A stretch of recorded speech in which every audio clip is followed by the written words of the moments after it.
73살 노인이 20살 지적장애 여성을 2년간 성폭행했습니다. 경찰은 알고도 덮었어요. 증거 불충분. 왜요? 그 노인이 땅 50만 평을 가진 지역 토호였으니까요. 하지만 그 여성에게는 아버지가 있었습니다. 재계 5위 한국산업그룹 회장. 15년 전 교통사고로 잃어버린 딸을 15년을 찾아 헤맨 아버지. 제 딸입니다. DNA 검사 결과 99.99%. 하지만 딸은 아빠를 기억하지 못했어요. 말도 거의 못했습니다. 그리고 임신 7개월이었습니다. 누가 그랬습니까? 할아버지. 그날 한 아버지가 결심합니다. 전국 언론에 공개합니다. 모든 것을 권력으로 덮은 진실. 15년 만에 찾은 딸. 그리고 아버지의 복수. 구독과 좋아요 지금 바로 눌러주세요. 이야기 시작합니다. 이 이야기가 조금이라도 마음에 닿으셨다면 구독과 좋아요로 함께 해주세요. 이 시간만큼은 편안한 마음으로 이야기를 끝까지 들어주시면 좋겠습니다. 그럼 이제 이야기를 시작하겠습니다. 챕터 1 어둠 속의 만남. 2022년 4월 15일 토요일 경남 산청군입니다. 시외버스터미널 앞 시장통이 붐볐어요. 주말이라 사람들이 많았습니다. 채소 파는 아줌마들, 생선 사는 할머니들, 떡볶이 먹는 학생들, 시끌벅적한 소리가 가득했어요. 시장 입구 모퉁이. 한 여자가 쪼그려 앉아 있었습니다. 18살쯤 되어 보였어요. 낡은 운동복을 입고 있었습니다. 머리는 엉망이었고 얼굴은 때가 묻어 있었어요. 손에는 작은 종이컵이 들려 있었습니다. 한수진이었어요. 물론 본인은 자기 이름을 몰랐습니다. 사람들이 지나갔어요. 누구도 수진을 쳐다보지 않았습니다. 학생, 거기 비켜봐. 아줌마가 짜증스럽게 말했어요. 수진이 몸을 움츠렸습니다. 종이컵 안에는 동전 몇 개가 있었어요. 오전부터 앉아 있었지만 1,000원도 안 됐습니다. 배가 고팠어요. 아침을 못 먹었거든요. 어젯밤에도 굶었습니다. 수지는 가끔 생각했어요. 나는 왜 이렇게 살까? 하지만 답이 없었습니다. 기억이 없었으니까요. 언제부터 이렇게 살았는지도 몰랐어요. 그냥 늘 이랬던 것 같았습니다.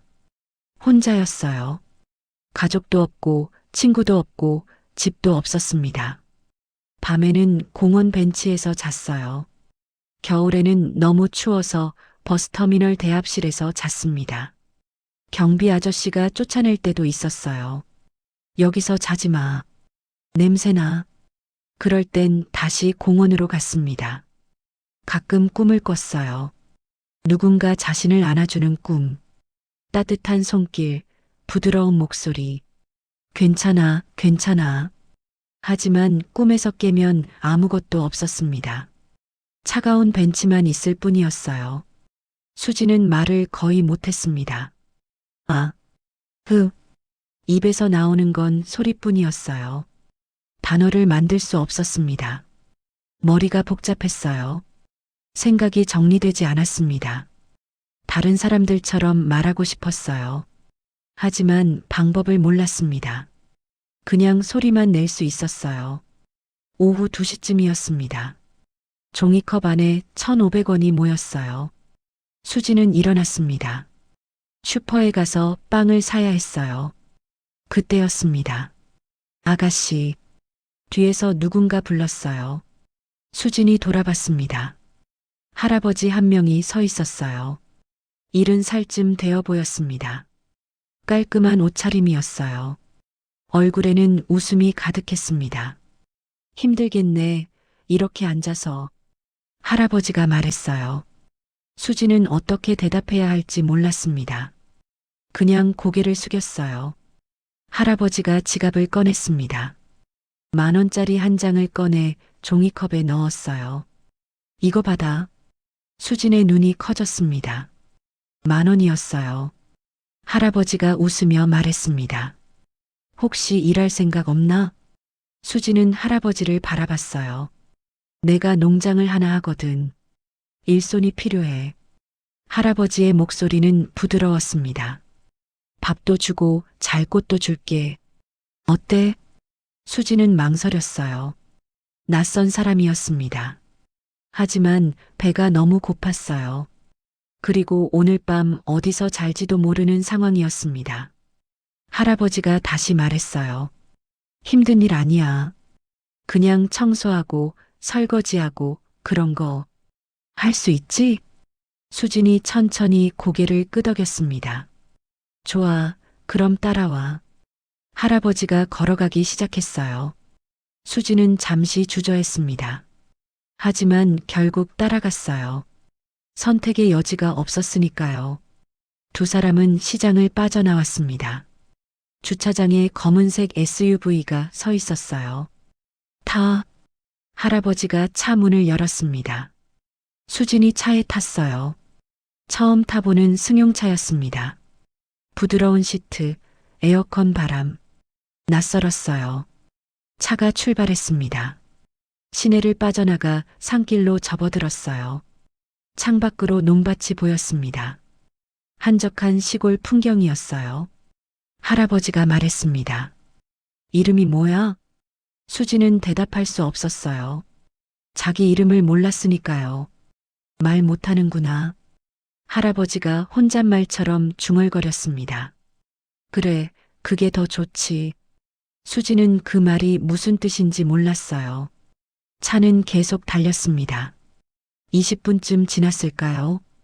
외딴 농장 하나가 나타났어요. 낡은 창고 건물, 비닐하우스 몇 개. 주변에는 아무도 없었습니다. 다 왔다. 차가 멈췄어요. 수진이 차에서 내렸습니다. 주변을 둘러봤어요. 조용했습니다. 너무 조용했어요. 새소리만 들렸습니다. 할아버지가 창고 쪽으로 걸어갔어요. 여기가 내 방이야. 창고 문을 열었습니다. 안은 어두웠어요. 작은 방 하나가 있었습니다. 낡은 이불, 작은 책상, 전등 하나. 일단 여기서 쉬어. 저녁 되면 밥 가져다 줄게. 할아버지가 웃으며 말했습니다. 수지는 방 안으로 들어갔어요. 할아버지가 문을 닫았습니다. 딸깍. 열쇠 잠그는 소리가 들렸어요. 수진이 깜짝 놀라 문을 잡아당겼습니다. 열리지 않았어요. 아. 수진이 소리를 냈습니다. 문 밖에서 할아버지 목소리가 들렸어요. 조용히 해. 저녁 때 열어줄 테니까. 발소리가 멀어졌습니다. 수지는 문을 두드렸어요. 하지만 아무 반응이 없었습니다. 방 안은 어두웠습니다. 작은 창문으로 빛이 조금 들어왔어요. 수지는 바닥에 주저앉았습니다. 무서웠어요. 왜 문을 잠갔을까요? 왜 혼자 가둬놨을까요? 가슴이 두근거렸습니다. 뭔가 잘못됐다는 느낌. 하지만 어떻게 해야 할지 몰랐어요. 시간이 지났습니다. 창문 밖이 어두워지기 시작했어요. 저녁이 오고 있었습니다. 수지는 구석에 웅크리고 앉아 있었어요. 알 수 없는 노래를 흥얼거렸습니다. 아빠곰, 엄마곰, 아기곰. 어디서 배웠는지 모르는 노래. 그 노래를 부르면 조금 덜 무서웠어요. 하지만 오늘은 달랐습니다. 노래를 불러도 무서움이 사라지지 않았어요. 발소리가 들렸습니다. 누군가 다가오고 있었어요. 문 앞에 멈췄습니다. 열쇠 돌아가는 소리. 딸깍. 문이 열렸어요. 할아버지가 들어왔습니다. 손에 밥그릇을 들고 있었어요. 밥 먹어. 할아버지가 그릇을 바닥에 놨습니다. 수지는 할아버지를 바라봤어요. 낮에 봤던 부드러운 얼굴이 아니었습니다. 뭔가 달랐어요. 눈빛이 차가웠습니다. 앞으로 여기서 살 거야. 알겠지? 할아버지가 말했습니다. 일 잘하면 밥 주고 안 들으면. 말을 끝맺지 않았어요. 하지만 수지는 알았습니다. 무서운 일이 생긴다는 것을 할아버지가 문을 닫고 나갔습니다. 다시 잠겼어요. 수지는 밥그릇을 봤습니다. 밥과 김치가 있었어요. 배가 고팠지만 먹을 수가 없었습니다. 목이 막혔어요. 눈물이 흘러내렸습니다. 왜 우는지도 몰랐어요. 그냥 눈물이 났습니다. 창문 밖은 완전히 어두워졌어요. 별이 보이기 시작했습니다. 수지는 창문을 바라봤어요. 저 너머 어딘가에 자신을 찾는 사람이 있을까요? 자신을 기억하는 사람이 있을까요? 아니면 세상에 혼자일까요? 수지는 알 수 없었습니다. 기억이 없었으니까요. 다만 한 가지는 확실했어요. 오늘부터 뭔가 달라질 거라는 것. 좋은 방향은 아닐 거라는 것. 수지는 이불을 뒤집어 쓰고 몸을 웅크렸습니다. 작게 노래를 불렀어요. 곰 3마리가 한 집에 있어. 엄마가 불러주던 노래. 기억나지 않지만 어딘가에 남아있는 노래. 그 노래만이 유일한 위안이었습니다. 밤은 깊어갔어요. 산청의 외딴 농장. 아무도 모르는 곳에서 18살 소녀의 악몽이 시작되고 있었습니다. 같은 시각, 부산 해운대구 마린시티, 한국산업그룹 본사 건물 30층 회장실. 한태주는 창밖을 바라보고 있었어요. 책상 위에는 낡은 사진이 놓여 있었습니다. 2009년 여름 가족 사진. 5살 딸을 안고 웃고 있는 자신의 모습. 수진아. 한태준이 중얼거렸습니다. 너 어디 있니? 13년이 지났어요. 딸이 사라진 지 13년. 하지만 한태준은 포기하지 않았습니다. 매일 밤 기도했어요. 딸아, 살아있거라. 아빠가 꼭 찾을게. 하지만 그는 몰랐어요. 딸이 지금 어디서 무슨 일을 겪고 있는지, 얼마나 무서워하고 있는지. 2시간 거리, 너무나 가까운 곳. 하지만 그 사실을 알 수 없었습니다. 아직은. 챕터 2 침묵의 폭력. 2022년 5월. 한 달이 지났습니다. 수지는 여전히 이병철의 농장에 있었어요. 매일 아침 6시에 일어났습니다. 창고를 청소하고 설거지를 하고 빨래를 했어요. 점심은 남은 밥과 김치였습니다. 저녁도 마찬가지였어요. 이병철은 가끔 농장에 왔습니다. 일주일에 2~3번 정도. 올 때마다 수진의 일을 확인했어요. 청소 제대로 안 했네. 설거지 다시 해. 수진은 고개를 숙였습니다. 다시 했어요. 처음 한 달은 그랬습니다. 일만 시켰어요. 수진은 조금씩 안심했습니다. 그냥 일만 하면 되는구나. 밥도 주고 잘 곳도 있으니까. 하지만 착각이었어요. 6월 어느 날 밤, 이병철이 찾아왔습니다. 평소와 달랐어요. 술 냄새가 났습니다. 오늘 기분 좋은 날이야. 이병철이 웃으며 말했어요. 수지는 구석에 앉아 있었습니다. 이리 와봐. 이병철이 손짓했어요. 수지는 움직이지 않았습니다. 본능적으로 무서웠어요.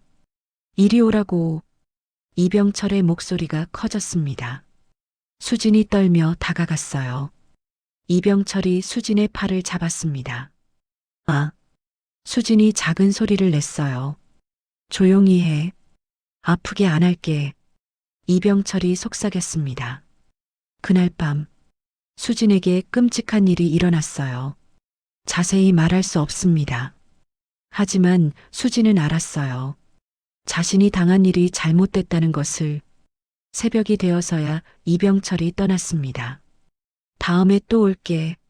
누구한테도 말하지 마. 말해도 아무도 안 믿어. 문이 닫혔어요. 수지는 바닥에 쓰러져 있었습니다. 몸이 아팠어요. 마음은 더 아팠습니다. 눈물이 흘러내렸어요. 목이 메었지만 소리는 나오지 않았습니다. 그저 조용히 울 뿐이었어요. 그날 이후 이병철은 자주 왔습니다. 일주일에 2~3번.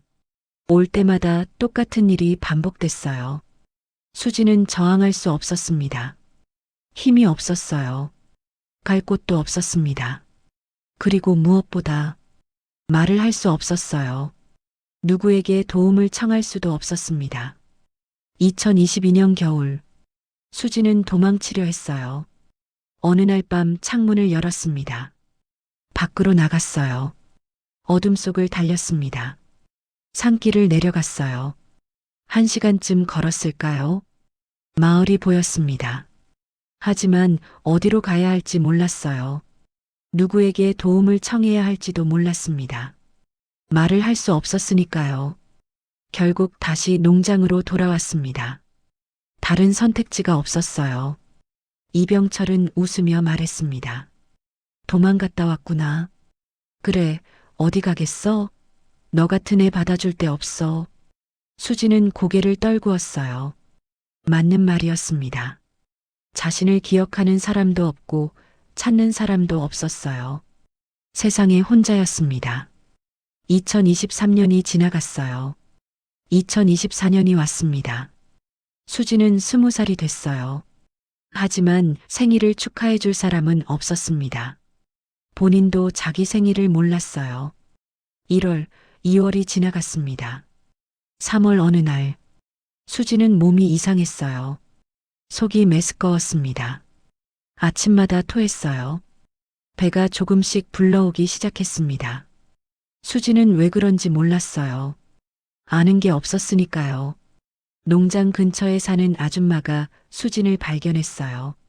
가끔 농장을 지나다니던 사람이었습니다. 애야, 너 괜찮아? 아줌마가 물었어요. 수진은 대답하지 못했습니다. 아줌마가 수진의 배를 봤어요. 얼굴이 굳어졌습니다. 이거 임신 아니야?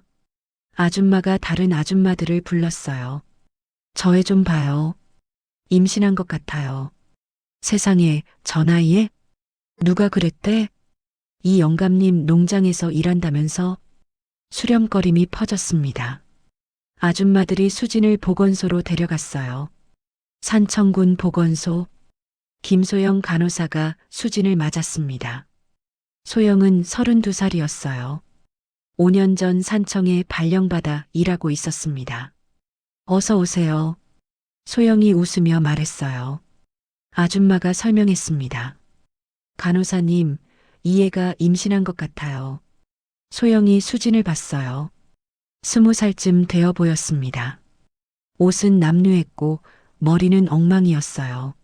하지만 얼굴 윤곽은 뚜렷했습니다. 혼자 왔어요? 소영이 물었어요. 수지는 대답하지 못했습니다. 아줌마가 대신 말했어요. 말을 못해요. 지적장애 있는 것 같아요. 소영의 표정이 굳어졌습니다. 검사를 시작했어요. 임신 테스트기 2줄. 양성이었습니다. 초음파를 했어요. 임신 8주였습니다. 소영은 수진에게 조심스럽게 물었어요. 혹시 남자친구 있어요? 수진이 고개를 저었습니다. 그럼, 누구예요? 아기 아빠가 누구예요? 수진의 입이 떨렸어요. 작은 소리가 나왔습니다. 할아버지요? 수진이 고개를 끄덕였어요. 소영의 얼굴이 하얗게 질렸습니다. 아줌마가 말했어요. 이병철 영감님 말하는 것 같아요. 저 애가 거기서 일하거든요. 소영은 즉시 알았어요. 이건 성폭행이라는 것을. 20살 지적장애 여성과 이른 노인. 합의된 관계일 리 없었습니다. 신고해야 해요. 소영이 단호하게 말했어요. 경찰에 신고할게요. 아줌마들이 웅성거렸습니다. 그래도 이 영감님이 괜히 건드렸다간. 소영은 듣지 않았어요. 즉시 산청경찰서에 전화했습니다. 성폭력 사건 신고합니다. 다음 날 형사 2명이 보건소로 왔어요. 소영이 사건을 설명했습니다. 형사들은 수진을 봤어요. 진술이 가능합니까? 아니요, 말을 거의 못해요. 그럼 수사가 어렵겠는데요. 형사들의 태도가 미온적이었습니다. 소영이 항의했어요.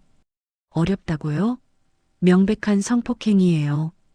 그건 조사를 해봐야죠. 형사들이 이병철을 소환했습니다. 이병철은 여유로웠어요. 경찰서에 당당하게 들어왔습니다. 무슨 일로 부르셨습니까? 담당 형사가 물었어요. 한수진이라는 여성과 관계가 있습니까? 아, 그애요? 우리 농장에서 일해요. 관계는 언제부터였습니까? 이병철이 피식 웃었습니다. 관계요? 그 애가 먼저 접근했어요. 뭐라고요? 불쌍해서 일 시켜주고 밥 먹여줬더니 그 애가 고마워하면서 먼저. 형사가 끼어들었어요. 증거가 있습니까? 증거요? 둘이 있었는데 무슨 증거가 있겠어요? 피해자는 지적장애인입니다. 그건 나도 나중에 알았어요. 처음엔 몰랐죠. 이병철은 태연했습니다. 거짓말을 하는 것 같지 않았어요. 아니, 거짓말인 걸 알면서도 태연한 거였습니다. 조사는 며칠 계속됐어요. 하지만 진전이 없었습니다. 수지는 증언을 제대로 못했어요. CCTV도 없었습니다. 목격자도 없었어요. 물적 증거가 전혀 없었습니다. 일주일 후 담당 형사가 소영을 찾아왔어요. 간호사님, 네, 어떻게 됐어요? 형사가 난처한 표정을 지었습니다. 증거 불충분으로 종결하기로 했습니다. 뭐라고요? 소영이 소리쳤어요. 이게 명백한 성폭행인데 어떻게 종결을 해요? 저희도 어쩔 수 없습니다. 피해자가 증언을 못하고 증거도 없고 의료 기록이 있잖아요. 임신도 했고 그것만으로는 부족합니다. 이병철 씨 주장대로 합의된 관계일 수도. 합의요? 지적장애인이 어떻게 합의를 해요? 형사는 입을 다물었어요. 소영은 알았습니다. 위에서 압력이 들어왔다는 것을. 누가 그랬어요? 서장님이요? 아니면 더 위에서? 간호사님, 그런 말씀 마세요. 이병철이 누군지 다 알잖아요. 땅 50만 평 가진 토. 군수랑 골프 치는 사람. 형사는 아무 말도 하지 않았어요. 그냥 고개를 숙였습니다. 소영은 분노했어요. 하지만 어쩔 수 없었습니다. 혼자서는 할 수 있는 게 없었어요. 동네 사람들에게도 물어봤어요. 왜 아무도 신고를 안 하셨어요? 다들 알고 계셨잖아요. 아줌마들이 고개를 저었습니다. 우리가 뭘 할 수 있겠어요. 이 영감님 건드렸다간 우리가 당해요. 괜히 나섰다가 소송당하면? 모두가 침묵했습니다. 두려워했어요. 이병철의 권력을. 소영은 좌절했습니다. 밤에 집에 돌아와 울었어요. 내가 뭘 할 수 있지? 그 여자를 어떻게 도와주지? 답이 없었습니다. 수지는 다시 농장으로 돌아갔어요. 이병철은 웃으며 말했습니다. 맞지? 경찰도 날 못 건드려. 누구한테 말해도 소용없어. 수지는 고개를 숙였어요. 맞는 말이었습니다. 아무도 도와주지 않았어요. 세상은 냉혹했습니다. 4월이 왔습니다. 5월이 지나갔어요. 수진의 배는 점점 불러왔습니다. 이병철은 여전히 농장에 왔어요. 아무 일 없었다는 듯이. 동네 사람들도 모른 척했습니다. 다들 알고 있었지만 침묵했어요. 소영만이 수진을 기억했습니다. 가끔 농장을 찾아가 수진을 확인했어요. 빵을 주고 비타민을 줬습니다. 힘내요. 괜찮아질 거예요. 하지만 소영 자신도 믿지 않는 말이었어요. 괜찮아질 것 같지 않았습니다. 6월 어느 날 저녁, 소영은 집에서 TV를 보고 있었어요. 뉴스가 나왔습니다. 15년 전 실종된 딸을 찾는 아버지가 있습니다. 소영은 대수롭지 않게 봤어요. 그런 이야기 많잖아요. 하지만 화면을 보는 순간 멈췄습니다. 한 남자가 나왔어요. 깔끔한 양복 차림. 자막이 떴습니다. 한국산업그룹 한태준 회장. 한태준이 말했어요. 제 딸 한수진을 찾습니다. 2009년 8월 12일 통영으로 가는 길에 교통사고가 났고 그날 이후 실종됐습니다. 화면에 사진이 나왔어요. 5살 여자아이. 밝게 웃고 있는 모습. 소영은 화면을 뚫어지게 봤습니다. 심장이 빠르게 뛰었어요. 사진 속 아이의 얼굴, 눈매, 코, 입술. 어디선가 본 것 같았습니다. 소영이 급히 휴대폰을 꺼냈어요. 사진첩을 뒤졌습니다. 며칠 전 농장에서 몰래 찍은 수진의 사진. TV 화면과 비교했어요. 손이 떨렸습니다. 설마 얼굴 윤곽이 비슷했어요. 물론 15년이 지났으니 확신할 수는 없었습니다. 하지만 직감이 왔어요. 이거다. 소영은 며칠 동안 고민했습니다. 만약 아니면? 괜히 희망 줬다가 실망시키면? 하지만 가만히 있을 수도 없었어요. 8월 12일 소영은 결심했습니다. 한국산업그룹 홈페이지를 찾았어요. 대표번호로 전화를 걸었습니다. 여보세요. 회장님과 통화하고 싶습니다. 무슨 일이십니까? 따님에 관한 제보입니다. 잠시 기다리라는 말이 나왔어요. 소영의 심장이 터질 것 같았습니다. 드디어 전화가 연결됐어요. 여보세요. 낮은 남자 목소리. 소영은 떨리는 목소리로 말했습니다. 혹시 한국산업그룹 회장님이십니까? 그런데요. 누구시죠? 저는 경남 산청군 보건소에서 일하는 간호사입니다. 소영이 숨을 깊이 들이쉬었어요. 혹시 따님을 아직 찾고 계십니까? 전화 너머로 침묵이 흘렀습니다. 그리고 떨리는 목소리가 들려왔어요. 네, 찾고 있습니다. 어디서 보셨습니까? 소영은 알았어요. 이제 모든 게 달라지리라는 것을. 챕터 35년의 기다림. 혹시 따님을 아직 찾고 계십니까? 전화기 너머 목소리가 떨렸습니다. 한태준은 책상에 앉아 있었어요. 부산 해운대구 마린시티 한국산업그룹 본사 30층 회장실이었습니다. 네, 찾고 있습니다. 한태준의 목소리도 떨렸어요. 15년간 수없이 받았던 전화였습니다. 따님 같은 사람 봤어요. 하지만 번번이 헛된 희망이었어요. 그럼에도 포기할 수 없었습니다. 어디서 보셨습니까? 경남 산청군입니다. 저희 보건소에. 한태준이 펜을 집었어요. 자세히 말씀해 주시겠습니까? 김소영이 천천히 말했습니다. 20살쯤 되어 보이는 여성입니다. 지적장애가 있어요. 한태준의 손이 멈췄어요. 지적장애요? 네, 말을 거의 못합니다.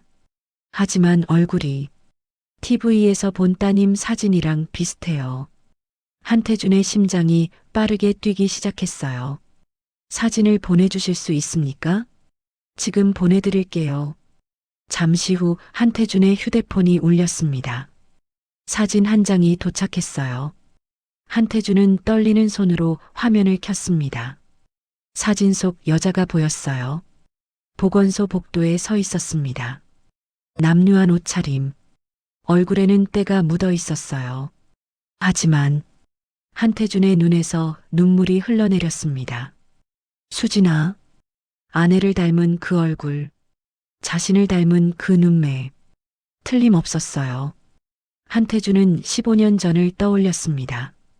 2009년 8월 12일, 그날은 화요일이었어요. 부산에서 통영으로 가족여행을 가던 날, 40살 한태준은 운전대를 잡고 있었습니다. 조수석에는 아내 정미영, 뒷좌석에는 5살 딸 수진. 아빠, 바다 언제 나와요? 수진이 신나게 물었어요. 조금만 있으면 돼. 빨리빨리. 수진이 노래를 불렀습니다. 곰 3마리가 한 집에 있어. 한태준이 백미러로 딸을 봤어요. 웃고 있는 얼굴. 세상 무엇과도 바꿀 수 없는 보물이었습니다.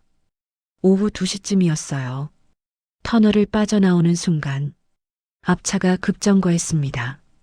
한태준이 브레이크를 밟았어요. 하지만 늦었습니다.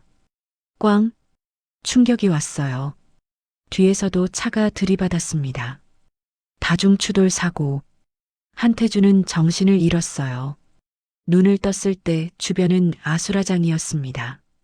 구급차, 경찰차, 비명. 수진이, 한태준이 뒷좌석을 봤어요. 빈자리였습니다. 카시트만 남아 있었어요. 수진아, 수진아. 한태준은 차에서 뛰어내렸습니다. 사고 현장을 뒤졌어요. 없었습니다. 어디에도 없었어요. 경찰이 출동했습니다. 제 딸이 없어요. 5살 여자예요. 전국에 실종 신고가 내려졌어요. 수색이 시작됐습니다. 하지만 수지는 나타나지 않았어요. 한 달이 지났습니다. 2달이 지났어요. 1년이 지나갔습니다. 한태준은 사재를 털었어요. 300억 원을 쏟아부었습니다. 전국에 포스터를 붙였어요. 방송국을 찾아다녔습니다. 사설탐정을 고용했어요. 하지만 소식이 없었습니다. 아내 정미영은 버티지 못했어요. 매일 울었습니다. 밥을 먹지 않았어요.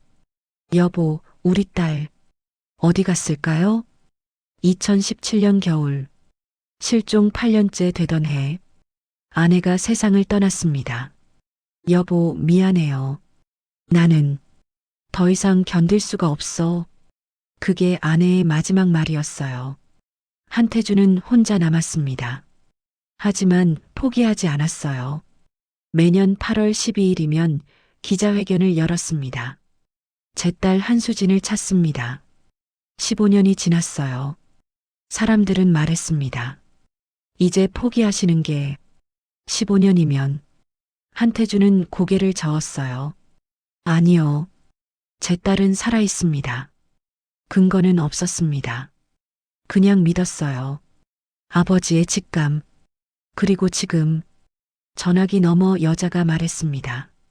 회장님, 혹시 지금 오실 수 있으세요? 한태준은 이미 일어서고 있었어요. 지금 당장 가겠습니다. 그 여성 지금 어디 있습니까? 김소영이 조심스럽게 대답했어요. 이병철이라는 분의 농장에 있습니다. 거기서 일하면서 지내고 있어요. 주소를 알려주시겠습니까? 산청군 단성면 묵곡리 245번지입니다. 한태준이 메모했습니다. 지금 바로 가겠습니다. 전화를 끄는 한태준이 문을 열었습니다. 민수 씨, 법무팀장 박민수가 달려왔어요. 회장님, 무슨 일이십니까? 차 준비하십시오. 산청으로 갑니다. 산청이요? 지금 당장요. 박민수는 회장의 표정을 봤습니다.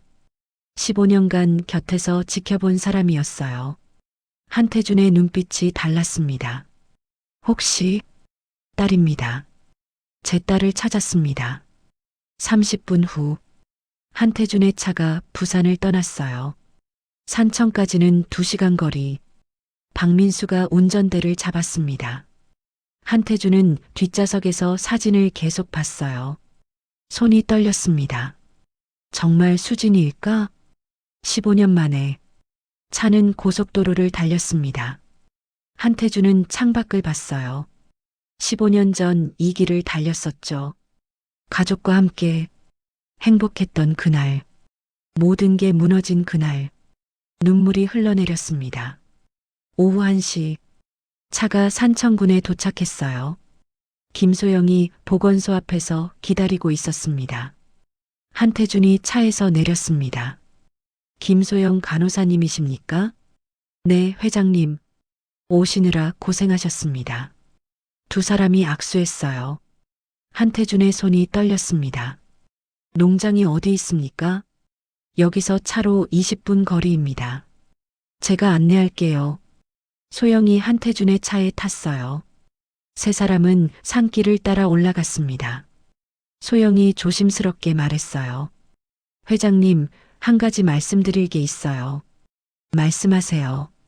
그 농장 주인, 이병철이라는 사람이. 소영이 말을 잇지 못했습니다. 어떤 사람입니까? 이 지역에서 힘 있는 사람입니다. 그리고 소영이 깊은 숨을 쉬었어요. 수진 씨가 그 사람한테 성폭행을 당했어요. 한태준의 얼굴이 굳어졌습니다. 뭐라고요? 3월에 경찰에 신고했습니다. 하지만 일주일 만에 종결됐어요. 왜요? 증거 불충분이라고. 그 사람이 이 지역에서.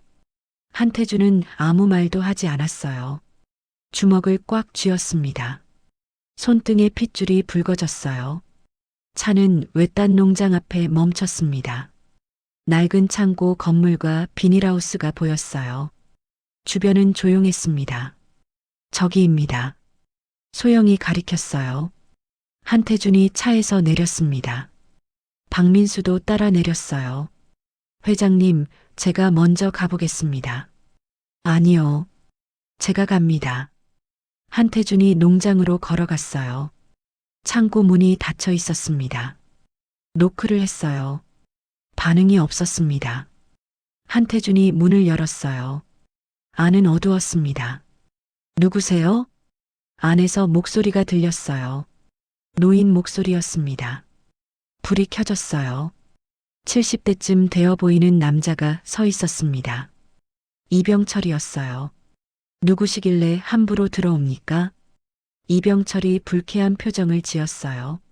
한태준은 이병철을 똑바로 봤습니다. 한국산업그룹 한태준입니다. 이병철의 표정이 미세하게 변했어요. 한국산업. 회장님이 왜 이런 데를? 제 딸을 찾으러 왔습니다. 따님이요? 이병철이 어리둥절한 표정을 지었어요. 한태준이 사진을 꺼냈습니다. 이 여성 여기 있지 않습니까? 이병철이 사진을 봤어요. 수진의 사진이었습니다. 아, 저예요? 이병철이 태연하게 말했어요. 여기서 일하고 있죠. 그런데 회장님 따님이라고요? 맞습니다. 지금 어디 있습니까? 창고 안쪽 방에 있을 겁니다. 한태준이 안쪽으로 걸어갔어요. 작은 방문이 보였습니다. 문을 열었습니다. 어둠 속에 누군가 웅크리고 있었어요. 한태준이 전등을 켰습니다. 수진이었어요. 구석에 앉아 있었습니다.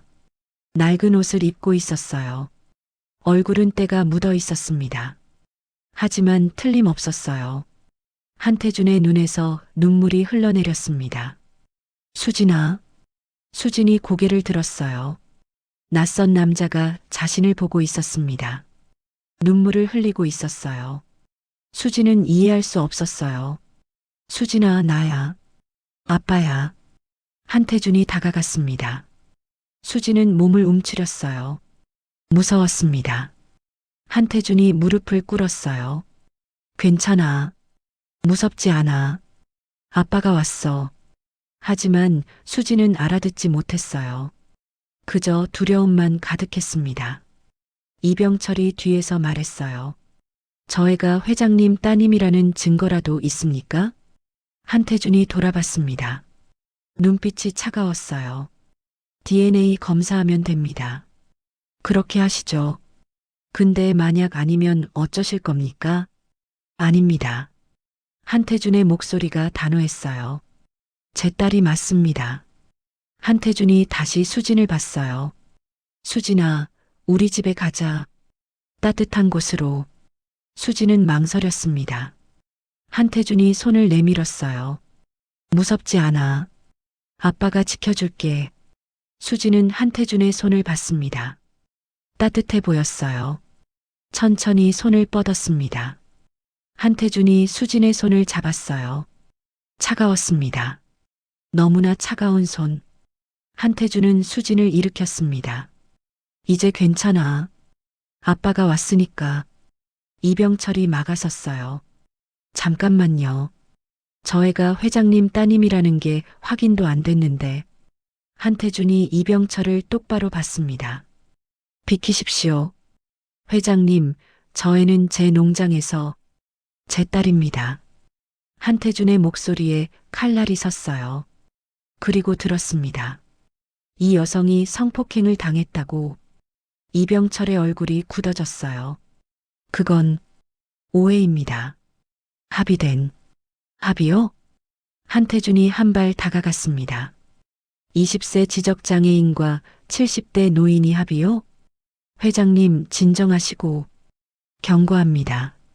한태준의 눈빛이 차갑게 식었어요. 만약 제 딸에게 손 하나라도 댔다면 끝까지 추궁하겠습니다. 이병철은 뒷걸음질 쳤어요. 한태준이 수진의 손을 잡고 밖으로 나왔습니다. 김소영이 달려왔어요. 수진 씨.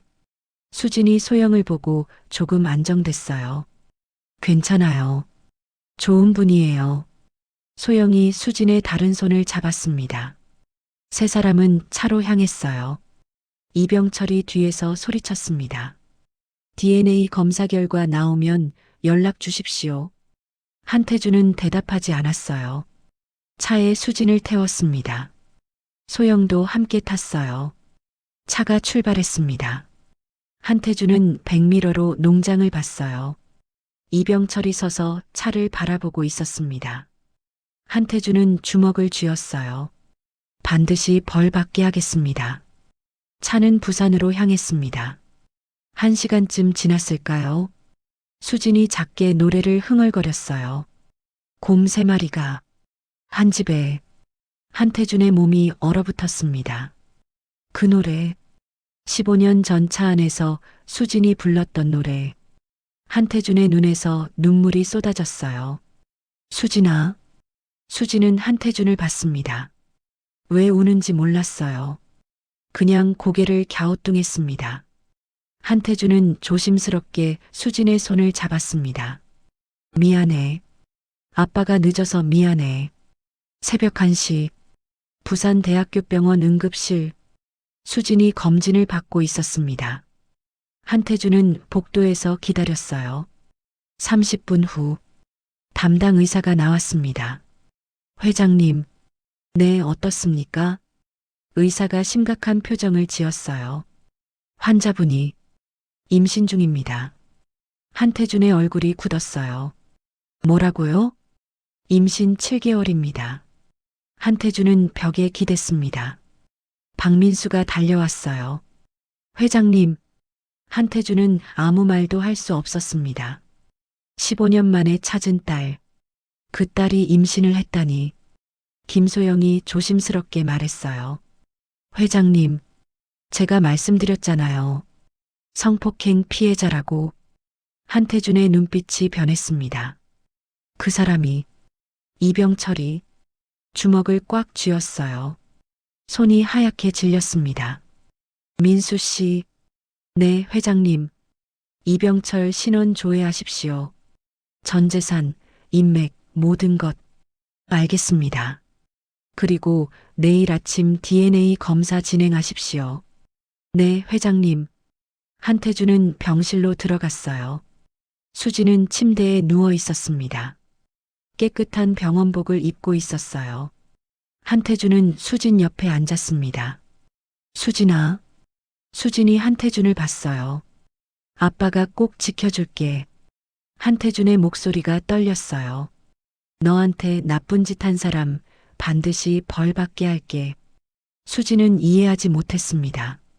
하지만 이상하게 마음이 편해졌어요. 이 사람 곁에 있으면 안전할 것 같았습니다.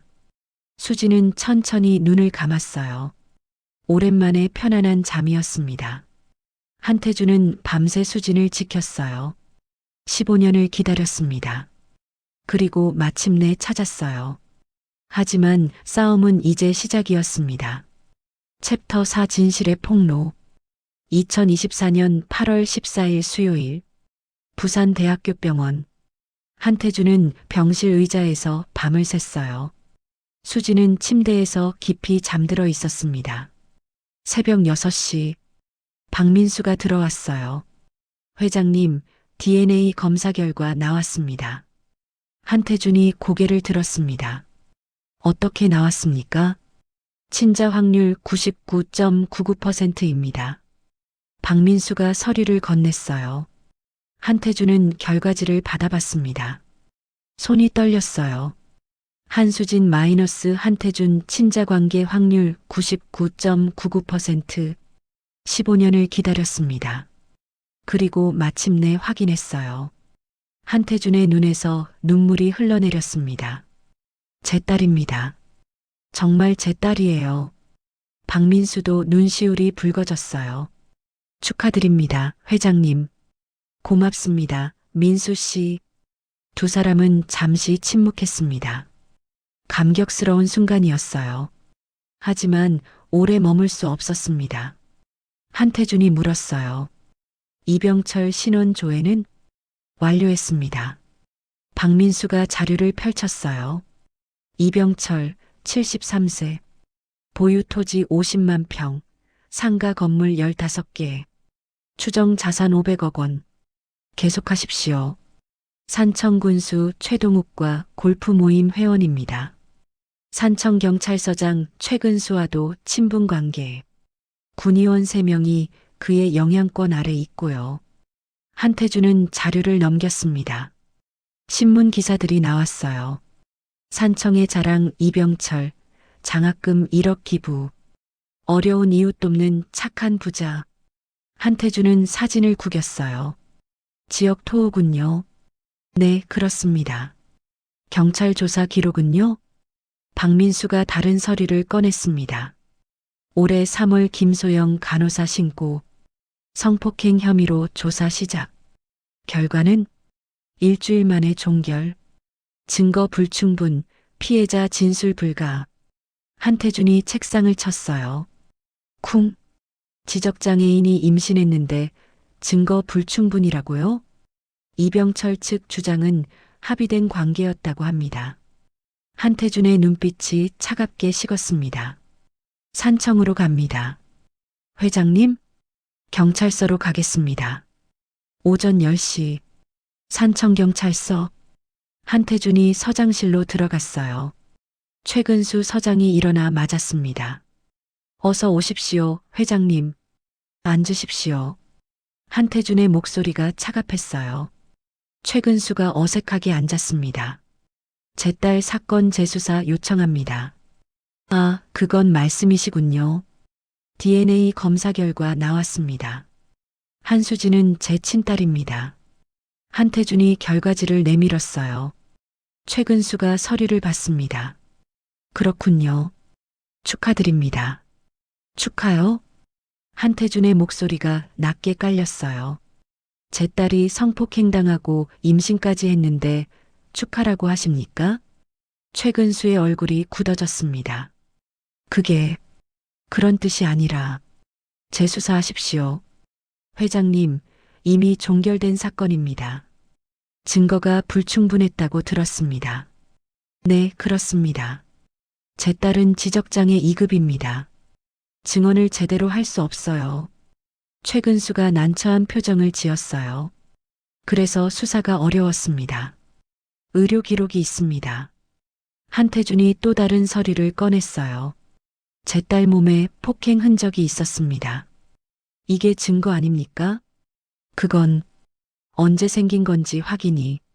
CCTV는 확인했습니까? 그 지역엔 CCTV가 없습니다. 목격자는요? 찾지 못했습니다. 한태준은 알았어요. 제대로 수사할 생각이 없었다는 것을. 서장님, 네, 회장님. 혹시 이병철과 친분이 있으십니까? 최근수의 얼굴이 하얗게 질렸어요. 그건 무슨 골프 모임 같이 하신다고 들었습니다. 침묵이 흘렀습니다. 최근수가 어렵게 입을 열었어요. 회장님, 이해해 주십시오. 이해요? 여기는 작은 동네입니다. 이병철 회장님은 회장님이라고 부르시는군요. 한태준이 자리에서 일어났습니다. 좋습니다. 여기서는 기대할 게 없다는 걸 확인했습니다. 회장님, 오해하지 마십시오. 한태준은 문을 열고 나갔어요. 복도를 걸으며 박민수에게 말했습니다. 민수 씨, 네, 회장님. 방법을 바꿉니다. 어떻게 하시겠습니까? 언론에 공개합니다. 전부 다. 박민수가 잠시 망설였어요. 회장님, 따님 사생활이. 알고 있습니다. 한태준이 멈춰섰습니다. 하지만 이것밖에 방법이 없습니다. 조용히 해결하려 했지만 안 됩니다. 알겠습니다. 언론사 리스트 준비하십시오. 전국 주요 일간지, 방송국. 네, 회장님. 그리고 서울중앙지검 검사장 면담 일정 잡으십시오. 알겠습니다. 한태준의 목소리에 칼날이 서려 있었어요. 산청경찰서를 우회합니다. 서울에서 직접 수사하게 만들겠습니다. 오후 3시 한국산업그룹 본사 1층 로비. 기자들이 몰려들었어요. 조명이 켜지고 카메라가 돌아갔습니다. 한태준이 단상에 올라섰어요. 플래시가 터졌습니다. 한태준은 마이크 앞에 섰습니다. 저는 한국산업그룹 한태준입니다. 목소리가 떨렸지만 단호했어요. 오늘 여러분께 2가지 말씀드리려 합니다. 기자들이 펜을 들었습니다. 첫째, 저는 15년 전 실종된 제 딸을 찾았습니다. 웅성거림이 퍼졌어요. 2009년 8월 12일 통영으로 가는 길에 교통사고가 났고 제 딸 한수진이 실종됐습니다. 한태준이 사진을 들어 올렸어요. 옷의 수진의 사진이었습니다. 15년을 찾았습니다. 그리고 이틀 전 경남 산청군에서 발견했습니다. 기자들이 카메라를 들었어요. DNA 검사 결과 친자 관계가 확인됐습니다. 박수 소리가 났습니다. 하지만 한태준은 웃지 않았어요. 둘째, 한태준의 목소리가 무겁게 가라앉았습니다. 제 딸은 성폭행 피해자입니다. 로비가 술렁였어요. 제 딸은 사고 당시 뇌손상으로 지적장애를 얻었습니다. 15년간 혼자 떠돌다가 2년 전 산청군의 한 농장에서 일하게 됐습니다. 한태준이 잠시 말을 멈췄어요. 숨을 깊이 들이쉬었습니다. 그곳 주인 이병철, 73세 남성이 제 딸을 2년간 성폭행했습니다. 제 딸은 현재 임신 7개월입니다. 기자들이 놀라 소리쳤어요. 회장님, 경찰 수사는요? 올해 3월 신고가 들어갔습니다. 하지만 일주일 만에 종결됐습니다. 이유가 뭡니까? 증거 불충분이라고 합니다. 그게 말이 됩니까? 한태준이 고개를 저었어요. 저도 그렇게 생각합니다. 그래서 오늘 이 자리에 섰습니다. 한태준이 또 다른 서류를 들어 올렸습니다. 이병철은 산청군의 토호입니다. 군수, 경찰서장과 친분이 있습니다. 그 권력으로 사건을 은폐했습니다. 플래시가 미친 듯이 터졌어요. 저는 오늘 서울중앙지검에 정식으로 고발장을 제출했습니다. 기자들이 받아 적었습니다. 그리고 산청경찰서의 수사태만도 함께 고발했습니다. 한태준의 눈빛이 날카로워졌어요. 제 딸은 목소리를 낼 수 없습니다. 그래서 제가 대신 말하겠습니다. 한태준이 카메라를 똑바로 봤습니다. 권력은 범죄를 덮을 수 없습니다. 돈도, 지위도, 나이도 면죄부가 될 수 없습니다. 목소리가 떨렸어요. 제 딸에게 한 일 반드시 대가를 치르게 하겠습니다. 기자회견이 끝났습니다. 한태준은 단상에서 내려왔어요. 박민수가 다가왔습니다. 회장님, 수고하셨습니다. 이제 시작입니다. 그날 저녁, 전국 뉴스에서 일제히 보도가 나갔어요. 한국산업 한태준 회장, 15년 만에 실종 딸 찾아. 하지만 충격적 사실, 성폭행 피해자로 발견. 산청군 토호, 지적장애 여성 2년간 성폭행. 경찰 수사 은폐 의혹. 검찰 수사 착수. 인터넷이 들끓었습니다. 댓글이 폭주했어요. 이게 대한민국이냐? 73세 노인이 20세 장애인을? 경찰은 뭐 했어? 권력 앞에 법이 없네. 산청군. 이병철은 TV를 보고 있었어요. 화면에 자신의 사진이 나왔습니다. 이병철 73, 성폭행 혐의. 이병철의 얼굴이 하얗게 질렸어요. 전화기가 울렸습니다. 군수 최동욱이었어요. 회장님, 큰일 났습니다. 알고 있습니다. 어떡하시겠습니까? 모르겠습니다. 이병철은 전화를 끊었어요. 또 울렸습니다. 경찰서장 최근수였어요. 회장님, 서울에서 연락 왔습니다. 중앙지검에서 그만하십시오.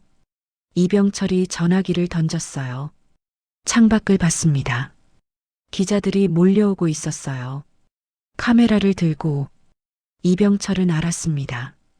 끝났다는 것을 50년간 쌓아온 모든 것, 명예, 재산, 권력, 하루아침에 무너지고 있었어요. 부산. 한태주는 병실에 앉아 있었습니다. 수진은 잠들어 있었어요. 한태준이 수진의 손을 잡았습니다. 수진아. 작은 목소리로 말했어요. 아빠가 지켜줄게. 반드시. 수진은 평화롭게 자고 있었습니다. 15년 만에 처음으로 안전한 곳에서 한태주는 창밖을 봤어요. 별이 보였습니다. 아내가 떠올랐어요. 여보, 우리 딸 찾았어요. 이제 괜찮아요. 눈물이 흘러내렸습니다. 하지만 이번엔 슬픔이 아니었어요. 희망이었습니다. 싸움은 이제 시작이었지만 한태주는 물러서지 않을 것입니다. 딸을 위해서, 정의를 위해서 폭풍이 몰아치고 있었습니다. 산청을 향해, 이병철을 향해, 그리고 그 폭풍의 중심에 한태준이 서 있었습니다. 챕터 5 정의의 심판. 2024년 8월 20일 기자회견 일주일 후였습니다. 서울중앙지검 검사실에서 긴급회의가 열렸어요. 이병철 사건 특별수사팀 구성합니다. 부장검사가 말했습니다. 산청경찰서는 수사에서 배제. 우리가 직접 맡습니다. 검사 5명이 배정됐어요. 같은 날 오후 특별수사팀이 산청으로 내려갔습니다. 이병철 농장 앞 검사와 수사관 10명이 도착했어요. 이병철 씨 계십니까? 노크 소리가 울렸습니다. 문이 열렸어요. 이병철이 나왔습니다.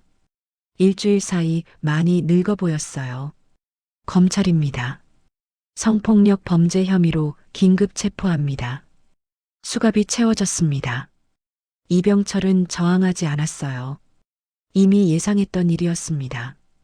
변호사, 연락할 기회 드리겠습니다. 이병철이 차에 실려갔어요. 동네 사람들이 지켜봤습니다. 아무도 말하지 않았어요. 침묵만 흘렀습니다. 그날 저녁 뉴스, 이병철 씨 긴급 체포, 검찰 직접 수사, 전국이 주목했습니다.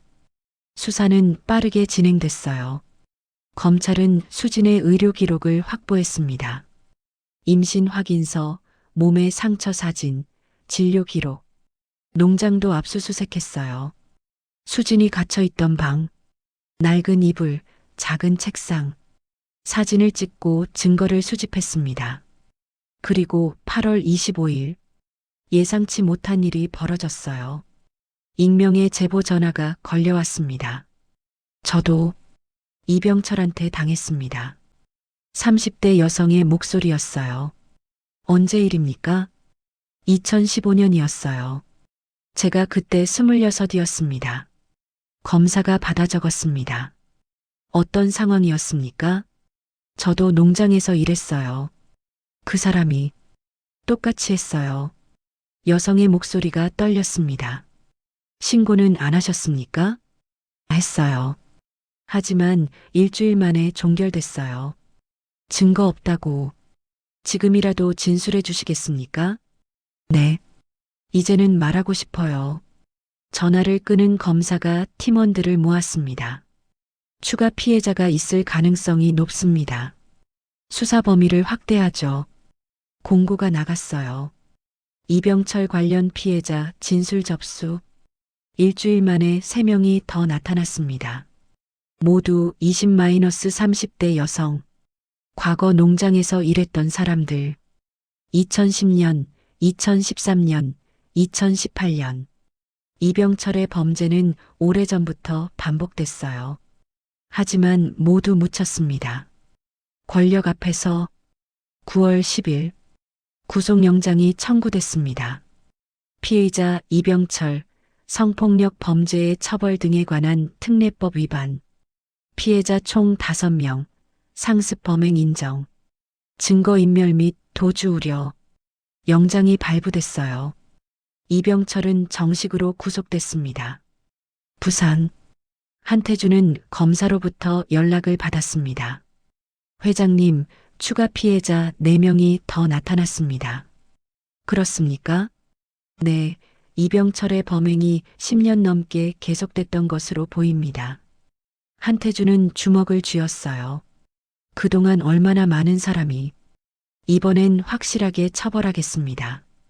부탁드립니다. 한태준은 병실로 돌아왔어요. 수지는 창밖을 보고 있었습니다. 배가 많이 불러 있었어요. 출산 예정일이 한 달 앞으로 다가왔습니다. 수진아. 한태준이 다가갔어요.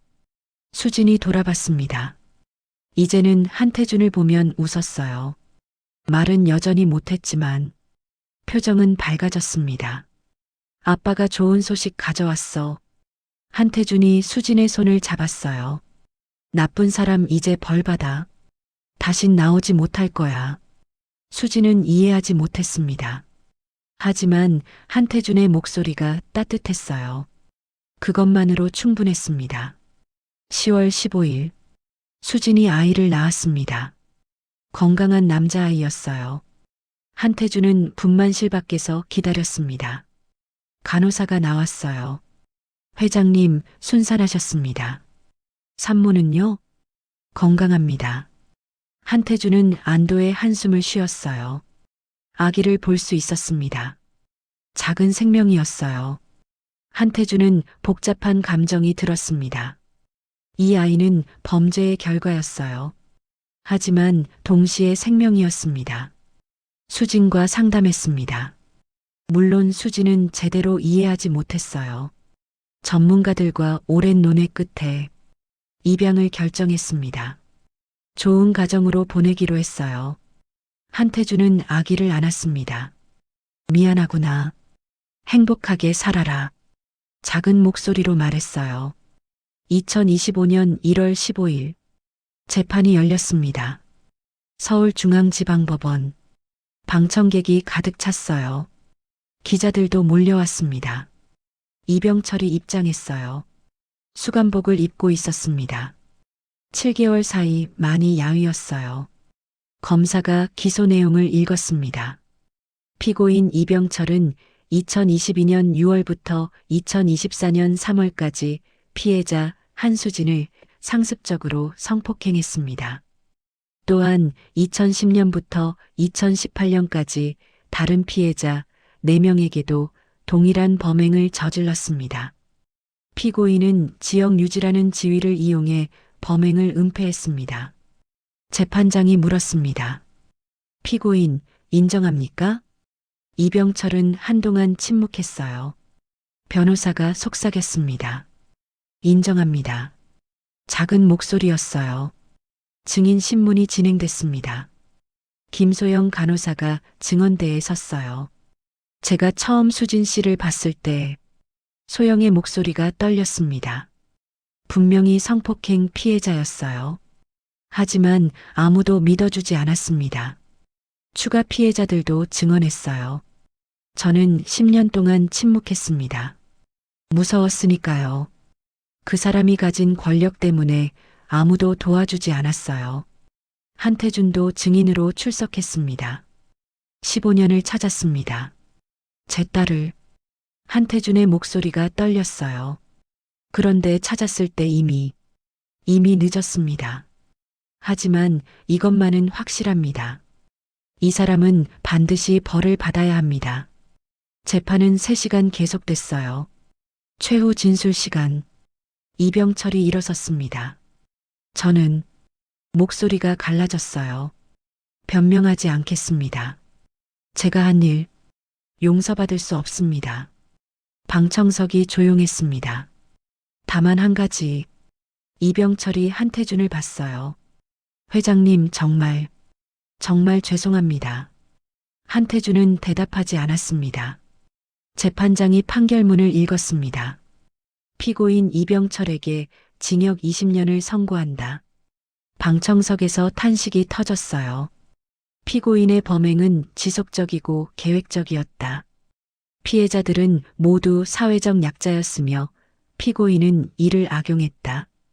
특히 피해자 한수진의 경우 지적장애인으로 저항이 불가능했다. 피고인의 나이를 고려하더라도 엄중한 처벌이 필요하다. 또한 피고인 전 재산을 몰수하여 피해 배상에 충당한다. 쾅! 망치 소리가 울렸습니다. 이병철은 고개를 떨구었어요. 73세에 받은 20년형. 사실상 종신형이었습니다. 한태준은 법정을 나왔어요. 기자들이 몰려들었습니다. 회장님, 소감 한 말씀.